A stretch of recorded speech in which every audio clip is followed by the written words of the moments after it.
Yeah, in today's class, I will cover picaresque novel, Pre-Raphaelite Brotherhood, Problem Plays of Shakespeare, Reconciliation Plays of Shakespeare.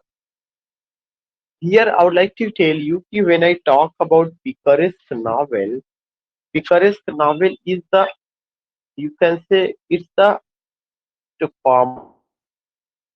Picaresque novel is the earliest form of the novel, number 1 point. But 2 point, picaresque novel, it came from the Spanish word picaro. It came from the Spanish word picaro. This question has been asked. Picaresque novel came word picaro, Picaro, which means the rogue, Rogue. Therefore, keep it in your mind. Picaresque novel is a what? Picaresque novel a is an earliest form of the novel. It came from the Spanish word picaro, which means the rogue, Rogue, means the rogue, Rogue, which means the knave, Knav. It means what? It means the rogue. It means knave, Knav. तो एक चीज ध्यान में रखना है, rogue, knave. And what do you mean by rogue or knave? A person, a character, or the protagonist of this novel moves from one another place aimlessly. इसका जो मुख्य किरदार होता है वह एक जगह से दूसरी जगह उद्देश्य विहीन होकर के घूमता है. इस वजह से इसको क्या कहा जाता है? It is known as picaresque novel, scoundrel, vagabond, one who moves from one place to another place aimlessly. The term specially applied जो ये था, ये स्पेन में 16th सेंचुरी में अप्लाई किया गया था, dealing with the adventure of रोग. जो रोग था उसके एडवेंचर को लेकर के. Rogue means vagabond. And you come to know about this novel कि ये जो नॉवेल है इसमें क्या होता है. It is episodic in nature. What do you mean by episodic in nature? Episodic in nature means जो ये नॉवेल होता है इसके ये जो है क्या होता है, कई कई छोटे छोटे जो है हिस्सों में चलता है. बहुत सारी छोटी छोटी स्टोरीज को कवर करता है. वो छोटे छोटे एपिसोड में होता है. एक ही बार में कोई बात नहीं बताई जाती. तो it is episodic in nature. ये नेचर में कैसा होता है? एपिसोडिक होता है. This is an other important point कि picaresque novel is episodic in nature. ये नेचर में एपिसोडिक होगा. नेक्स्ट जो पॉइंट है कि एपिसोडिक के अलावा जो पिकरेस्क नॉवेल होता है, you will come to know कि जो राइटर है, writer gets the opportunity to tell you about the culture, to tell you about the art of living of the people from various places, especially the people of middle class. उनका जो जीवन शैली है उसका उसको भी लेकर के वो कुछ ना कुछ बताता है. और ये कैसे संभव हो पाता है? आप ये समझिए, ये इस तरह से संभव हो पाता है कि जब कैरेक्टर एक जगह से दूसरी जगह घूमता रहेगा, नॉवेलिस्ट को एक अपॉर्चुनिटी मिलती है कि वो डिफरेंट लोकेशंस का, डिफरेंट प्लेस वो नरेट करता है. बहुत ब्यूटीफुली वो नरेट करता है. तो very simply I would like to tell you here कि whenever you go with this novel, what you have to keep in mind, you have to keep in mind कि picaresque novel is the earliest form of the novel. What form of the novel? Earliest form of the novel. The word picaresque came from the Spanish word picaro, Picaro. And picaro is a Spanish word. जो picaro है एक ऐसा word है, Spanish word है. And पिकारो जो Spanish word है इसका simple सा मायने होता है. क्या मायने होता है? Rough, vagabond, Scoundrel are a person who moves from one place to another place aimlessly. That is the point जो उसमें दिखाया जाता है. Now the next point I told you कि it is in episodic in nature. छोटे छोटे जो है आप कह सकते एपिसोड में बटा होता है. जैसे कोई सीरियल आता है ना, वो कई एपिसोड में होता है. दूसरा पॉइंट कि इसमें जो मिडिल क्लास का कल्चर है और डिफरेंट प्लेसेस का है, उसको लेकर के जिक्र किया जाता है. इसके एक बड़े राइटर जो शुरू में आए हुए हैं, उनमें एक नाम है टॉमस नैश, जो यूनिवर्सिटी विट्स के हैं, और उनका एक नावल है द अनफॉर्चुनेट ट्रेवलर. तो आई जस्ट वांट टू से कि एक बड़ा नाम जो है वो कौन है, टॉमस नैश है, और उनके नावल का क्या नाम है, द अनफॉर्चुनेट ट्रेवलर. द और ये जो है कहाँ पे मिडिल क्लास को लेकर के हुआ, उन सब चीजों को लेकर के बात की गई. इसके अलावा एक और राइटर है डैनियल डिफो. डैनियल डिफो का जो नावल मोल फ्लैंडर है, वो भी जो है पिकरेस्क नावल है. हेनरी फील्डिंग का नावल जोनाथन वाइल्ड है, वो भी पिकरेस्क नावल है. स्मॉलेट का नावल है फर्डिनांड काउंट फैथम, वो भी जो है पिकरेस्क नावल का एग्जाम्पल है. तो इस तरह से आप जो है किसके बारे में जाने, पिकरेस्क नावल के बारे में जाने. I just want to know कि जो वर्ड पिकारो है ये किस भाषा का शब्द. स्पेनिश. पिकारो स्पेनिश का. स्पेनिश. इसका मतलब क्या होता है? Sir it means rock water. It means the rough ROUGH, knave KNAV, vagabond, a person who moves hither and thither, a person who goes from one place to another place aimlessly, जो यहाँ वहाँ aimlessly उद्देश्य विहीन होकर के घूमता. अब उसके बाद एक और पॉइंट आता है, जो तीसरा पॉइंट आता है, वो तीसरा पॉइंट ये है कि इसके बहुत सारे, मैंने बताया कि ये एपिसोडिक इन नेचर है और सारी चीजें आप जान ही रहे हैं. मिडिल क्लास को लेकर के सच्चाई बताई जाती है. कुछ नाम है जो मैं जानना चाहता हूँ कि अनफॉर्चुनेट ट्रेवलर किसका वर्क है. Sir Thomas Nash. Thomas Nash का, ठीक है. मोल फ्लैंडर किसका वर्क है? सर डैनियल डिफो का. डैनियल डीफो का है. जोनाथन वाइल्ड किसका वर्क है? सर फील्डिंग का. गुड. फर्डिनांड काउंट फेदम किसका वर्क है?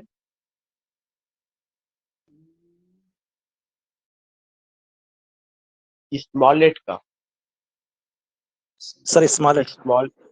टोबियस स्मॉलेट का. हाँ, टोबियस स्मॉलेट का वर्क है फर्डिनांड काउंट फेदम.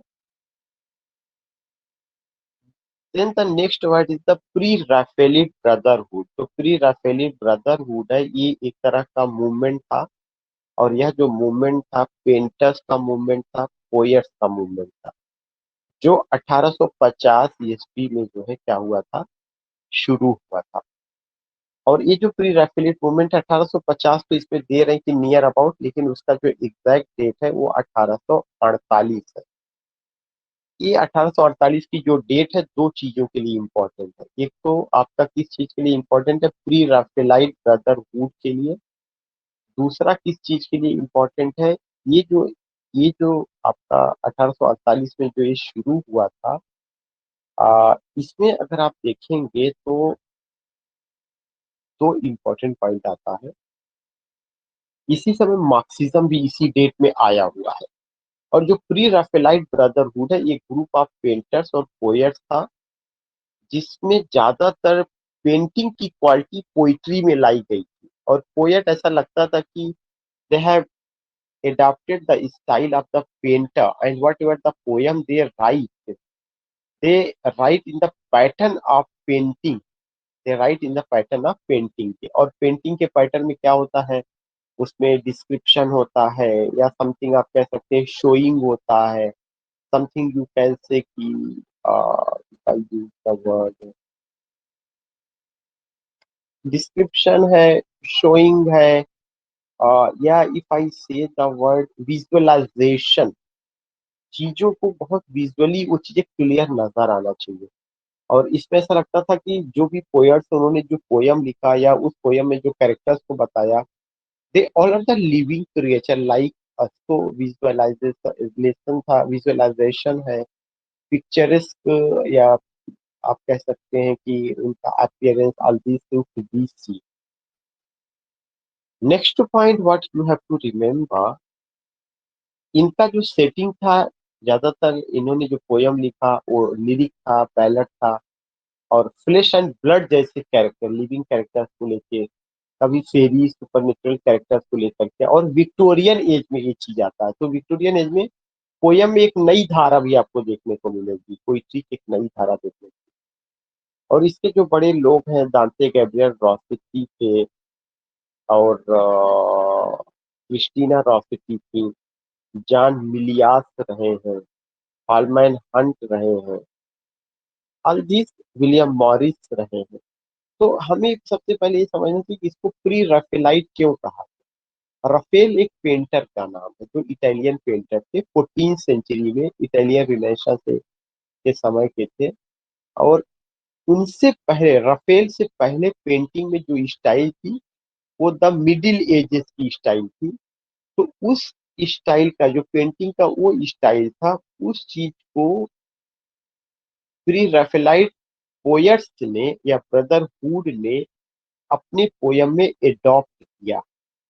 इसीलिए इसको प्री राफेलाइट कहा जाता है। प्री माने पहले, राफेल पेंटर से पहले जो जो वहां पे पेंटिंग स्टाइल थी, उसको ब्रदरहुड क्यों कहा गया? क्योंकि सब जो है, जो भी इसके मेंबर थे, उन लोगों में एक अच्छी अंडरस्टैंडिंग थी और वे एक आइडियोलॉजी को लेकर के काम कर रहे थे। डेट इसका कब है? 1848 है। इसके अपने जो लोग हैं कौन कौन से हैं? क्रिस्टीना रॉसेटी है, डीजी रॉसेटी है, जॉन मिलियास है, विलियम मॉरिस है, विलियम हॉलमैन हंट है। These names you see here. Next word है प्रॉब्लम प्ले। जो प्रॉब्लम प्ले है, ये जो है शेक्सपियर का भी इसमें बात की जा रही है। ऑलरेडी वी नो की जो प्रॉब्लम प्ले होता है, it's a type of play in which the basic problem of life has been dealt has been dealt. जो बेसिक प्रॉब्लम्स है लाइफ का, सोशल इश्यूज है, उन सबको डील किया जाता है। और इस कैटेगरी में अगर आप देखेंगे तो शेक्सपियर के कुछ प्लेस हैं जो 1600-1604 के बीच में आया है, वो प्रॉब्लम प्ले को उसको काउंट किया जाता है। लेकिन रियल में जो प्रॉब्लम प्ले है वो मॉडर्न एज में आया था, जिससे हम anti romantic comedy, drama of ideas, discussion play, जिसमें जो है problems of people as illiteracy, and illiteracy के अलावा यू कैन से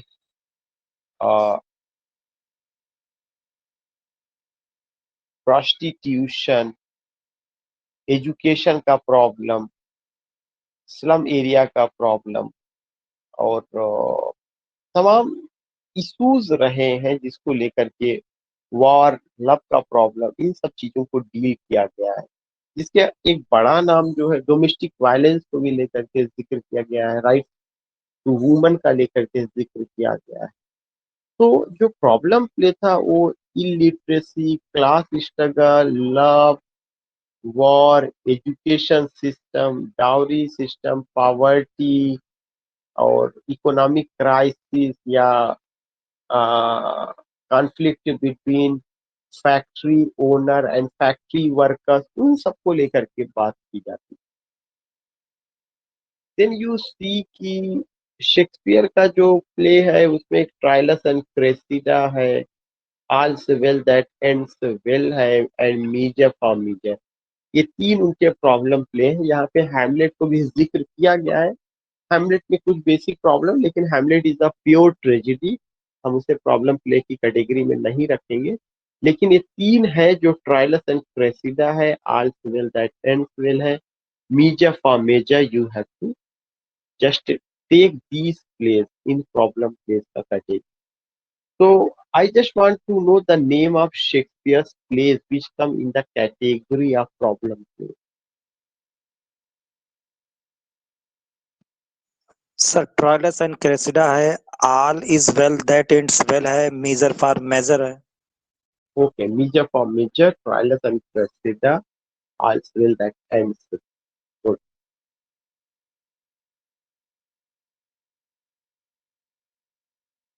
Now if you see Shakespeare के कुछ और प्लेज हैं जो रोमांस के कैटेगरी में आते हैं, पेरिक्लिस है, सिम्बेलाइन है, द विंटर्स टेल है, द टेम्पेस्ट। ये जो होता है ये रोमांटिक उनके प्लेज हैं। तो आपको ये भी पता होना चाहिए कि शेक्सपियर के कौन कौन से प्लेज रोमांस की कैटेगरी में आते हैं, वो कौन कौन से। और ये जो प्लेज है रोमांस की कैटेगरी में, इनका जो नाम दिया गया है reconciliation plays of Shakespeare. Reconciliation plays of Shakespeare से बहुत सारी चीजों को रिकंसाइल किया गया है।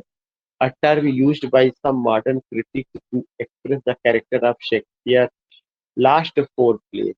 कह रहे हैं कि कुछ मॉडर्न क्रिटिक्स ने शेक्सपियर के इन 4 प्लेस को रिकंसिलिएशन प्लेस ऑफ शेक्सपियर नाम दिया गया उनके कैरेक्टर्स को दिखाने के लिए। वो कौन कौन से? पेरिक्लिस है, सिम्बेलाइन, द विंटर्स टेल है, टेम्पेस्ट है। These plays have some distinctive qualities that mark them of Shakespeare's earlier work, 19th century critic। That is another thing। What I want to say कि अगर आप ये जाते हैं तो यहाँ तक आपको समझने की जरूरत है। I just want to know कि जो रिकंसिलिएशन प्लेस ऑफ शेक्सपियर है, इनमें कौन कौन सा प्ले आएगा? Sir Pericles, Cymbeline, Winter's Tale, Tempest. ठीक है, Pericles, Cymbeline, the Winter's Tale, the Tempest. Now the next word is the Red Cross Knight. ये जो रेड क्रॉस नाइट है ये कुछ नहीं है। रेड क्रॉस नाइट इज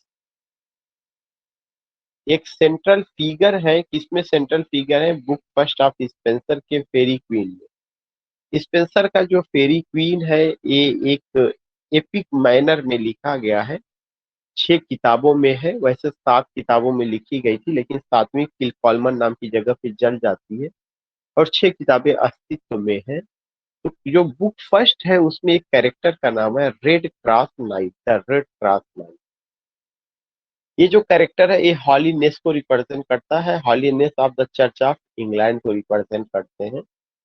और and saint George who is red Cross, और एक सेंट जॉर्ज हैं जो कि रेड क्रॉस की शक्ल में on white ground, is the national emblem of England. His adventures are connected with 2 women. ये जो रेड क्रॉस नाइट है जिनका रियल में नाम सेंट जॉर्ज है, इनका जो एडवेंचर है 2 वुमन को लेकर के। एक वुमन का नाम है ऊना, UNA। ऊना जो है ट्रू रिलीजन का सिंबल, और दूसरे है डुएस्ता, द रोमन। तो यू फाइंड कि वो एलिगोरिकल फॉर्म में है, हमें उस पर नहीं जाना, बस हमें ये समझने की कोशिश करना है कि रेड क्रॉस नाइट जो है यह जो है एक कैरेक्टर है, किसमें है? स्पेंसर का फेरी क्वीन में है, और वो हॉलीनेस को रिप्रेजेंट करते हैं। Holiness the church of England. And saint George, कह रहे हैं जो सेंट जॉर्ज है who is red cross on a white ground, national emblem of England है। बाकी दो वुमन का जिक्र है, Una and Duessa, all this. फिर उसके बाद a 7 lines stanza of 10 syllable line rhyming ABBC। इस 7 लाइन्स स्टैंजा को लेकर के जिक्र किया गया जा रहा है। जो 7 लाइन्स स्टैंजा है वो चौसर का स्टैंजा, 7 लाइन्स स्टैंजा, जिसको हम क्या कहते हैं? राइम रॉयल भी कहा जाता है। इसका राइमिंग स्कीम है ABABBC, ABABBCC।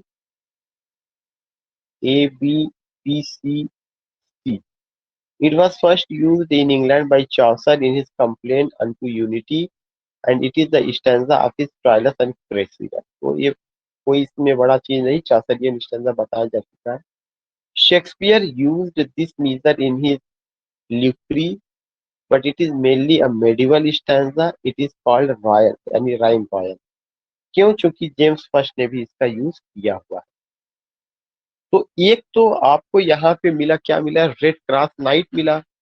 और रेड क्रॉस नाइट के बाद यहाँ पे एक और बात हो गई, वो स्टैंजा की बात हो गई। कौन सी स्टैंजा की? सेवन लाइन की स्टैंजा। तो सबसे पहले मैं जानना चाहता हूँ, रेड क्रॉस नाइट जो कैरेक्टर है, ये एडमंड स्पेंसर की फेरी क्वीन के किस किताब में है? सर बुक फर्स्ट में। फेरी क्वीन कितनी किताबों में है? 6 में सर। Sir 6 book. 6 में सर। इस इसमें किन दो वुमेन का जिक्र किया गया है? सर उमा और द्वैता। यूना का and दोषी। हुना एंड डुएसा। चासरियन स्टैंजा कितने लाइन में होता है? 7 line. Sir 7 line. Seven, seven line. इसको राइम कहा गया है। Sir, Chaucerian stanza is called rhyme royal because it was at first used by James I in his Queen Queen. King square. Good. उसके बाद शब्द है रोमांटिक रिवाइवल। रोमांटिक रिवाइवल से भी आप वाकिफ हैं कि रोमांटिक रिवाइवल का मतलब रोमांटिक एज, और रोमांटिक एज जो रहा है वह एक ऐसा एज था जो नियो क्लासिकल के अगेंस्ट पे आया था, against Alexander Pope, age of John Dryden, age of sensibility. और रोमांटिक एज एक ऐसा एज था जहाँ पे we find the excessive use of beauty and imagination. हमें वहाँ पे एक्सेसिव यूज ऑफ किसका मिलता है? ब्यूटी को देखने का मिलता है, इमेजिनेशन देखने को मिलता है। This things we see, this things we find. 18th century में ये सब चीजें रहा। और इसमें देखेंगे कि विलियम ब्लेक पोएट इसमें रहे, वर्ड्सवर्थ रहे, कॉलरिज रहे, बायरन है, शेली है, कीट्स है। अब ये बताने की बार बार जरूरत नहीं कि इसमें लेफ पोएट्स आते हैं, इसमें जो है कॉकनी स्कूल ऑफ पोइट्री आती है, और इसमें young generation of romantic poet, old generation of romantic poet, William Godwin है, रूसो है, द फ्रेंच रिवॉल्यूशन है। प्रोज में एक बड़ा नाम था जो है चार्ल्स लैम्ब का। क्रिटिसिज्म में बड़ा नाम एस टी कॉलरिज का, उनका Biographia Literaria, fancy, imagination. Novel में डोमेस्टिक नावल और historical novel, all these things सब आप वाकिफ है। ड्रामा में कोई बड़ा काम नहीं हुआ। ड्रामा में जो है शेक्सपियर, विलियम वर्ड्सवर्थ का द बॉर्डर्स रहा है, बाकी प्रोमिथस अनबाउंड रहा है पीपी शेली का। तो ये सब कुछ नाम है जो हम इसको सुने हुए, और हम सारे लोग इससे वाकिफ हैं कि ये एज में क्या हुआ था। Excessive use of beauty, imagination, relationship between man and nature, lyric ज्यादा लिखा गया, ओड लिखा गया, सोनेट्स लिखे गए हैं, सब्जेक्टिविटी है, फैंसिज्म है, मिस्टिसिज्म है। नेचर जो है फाउंटेन हेड ऑफ, आप कह सकते हैं कि ब्यूटी, काम, ट्रैंक्विलिटी, दिस थिंग्स वी सी। तो बहुत ज्यादा वो करने की कोई ऐसी जरूरत नहीं। नेक्स्ट है स्क्रिबली स्क्रिबलेरस क्लब। स्क्रिबलेरस क्लब जो था, ये पोप ने इसको इस्टेब्लिश किया था। ये क्लब, ये चीज बहुत इंपॉर्टेंट है, ये मेरे पॉइंट, मुझे भी न्यू पॉइंट लग रहा है। स्क्रिबलिरस क्लब, SCRIBLERUS, अलेक्जेंडर पोप ने इसको इस्टेब्लिश किया था।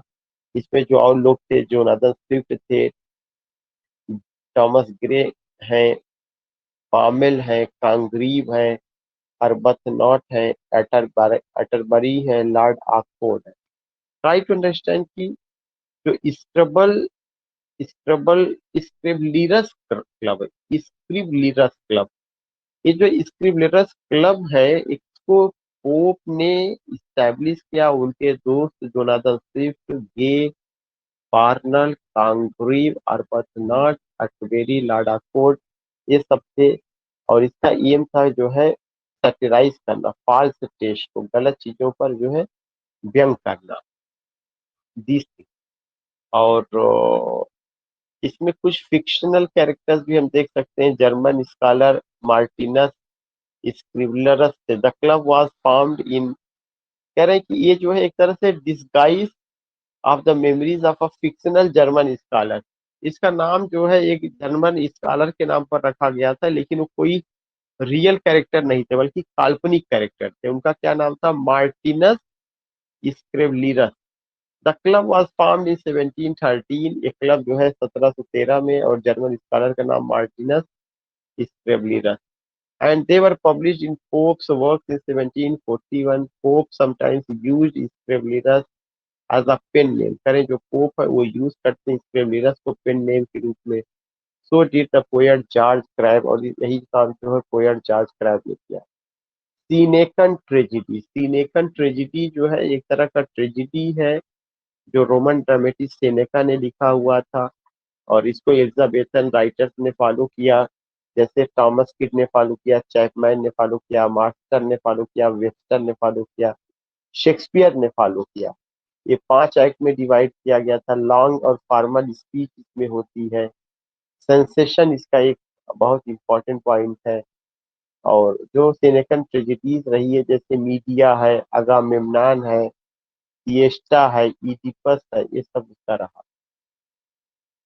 फिर उसके बाद आप 17 सेंचुरी को देखते हैं। 17 सेंचुरी कोई बड़ा चीज नहीं है। एज ऑफ जॉन मिल्टन रहा है, वो आप पढ़े ही है कि जो एज ऑफ जॉन मिल्टन रहा है वो एज था, इसका था that was the age of epic writing, paradise lost, paradise regain का, सोनेट का भी समय था, और सिविल वार का समय था। थिएटर को बैन कर दिया गया था। और उसी 17 सेंचुरी में हम देखते हैं कैरोलिन एज या जैकोबियन एज से शुरू होता 1603 से 1625, कैरोलिन एज 1625 से 1649, जिसे हम कह सकते हैं कि एज ऑफ सिविल वार था, जिसमें किंग वाज एसासिनेटेड। फिर कॉमनवेल्थ पीरियड 1649 से 1660, फिर रेस्टोरेशन एज 1660 से 17 तक। तो ये सारा चीज हिस्ट्री में पढ़ा चुके हैं, कोई नया चीज है। देन यू सी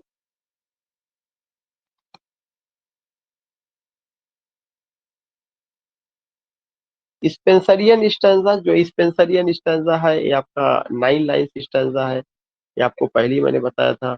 और ये जो स्पेंसरियन स्टैंजा है अक्टवा राइमा को फॉलो करता जो, और शुरू की 8 लाइनें जो है आयाम्बिक पेंटामीटर में है, और लास्ट वाली जो लाइन है वो आयाम्बिक हेक्सामीटर में है, जिसे हम अलेक्जेंड्राइन कहते हैं। हेक्सामीटर का मतलब कि 6 फीट और 12 सिलेबल, और बाकी जितनी है वो सब कितने हैं 5 फीट और 10 सिलेबल में। फेरी क्वीन में इसका यूज किया गया है।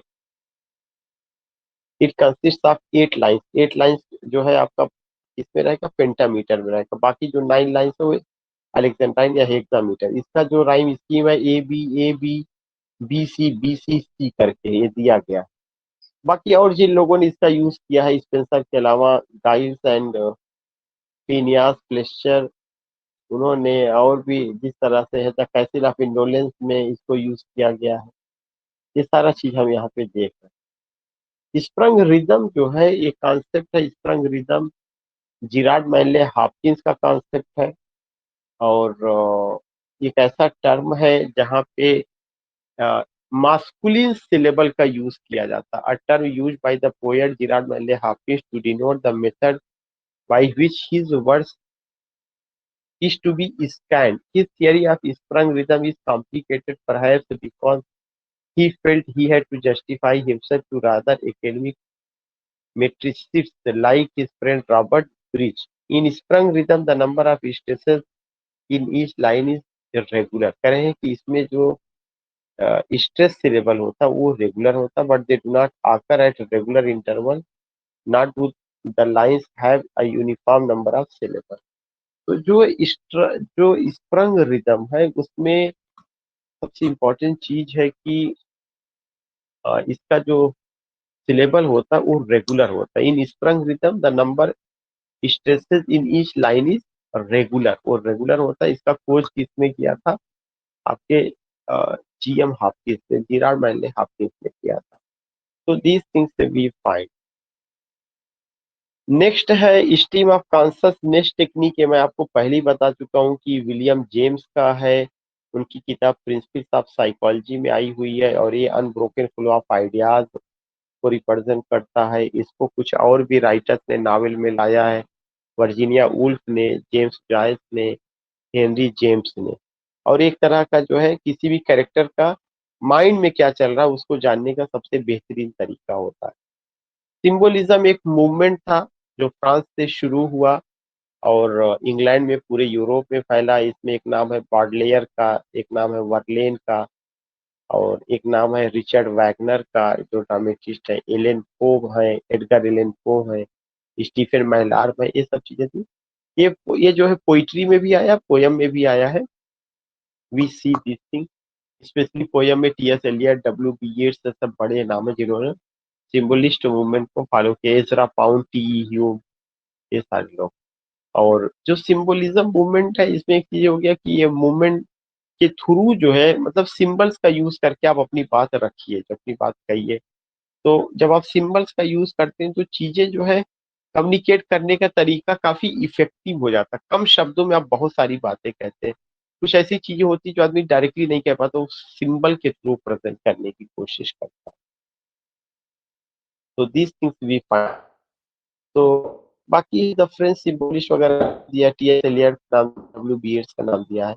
और जो सिंबल वर्ड है, it refers to meaning, it refers to an object which has some other meaning beyond dictionary meaning, what I want to say। Symbol जो है एक ऐसे ऑब्जेक्ट के लिए आता है जिसकी डिक्शनरी मीनिंग के अलावा भी मीनिंग निकलती है। तो दैट इज सिंबल। तो मैं यहीं तक रखूंगा। कल जो है एक दो दिन में मुझे लगता है कि हम इसे और कंप्लीट कर देंगे। वी हैव कवर्ड 23 पेजेस, और soon we will cover it, दो तीन क्लास। ठीक तो Thank you, sir.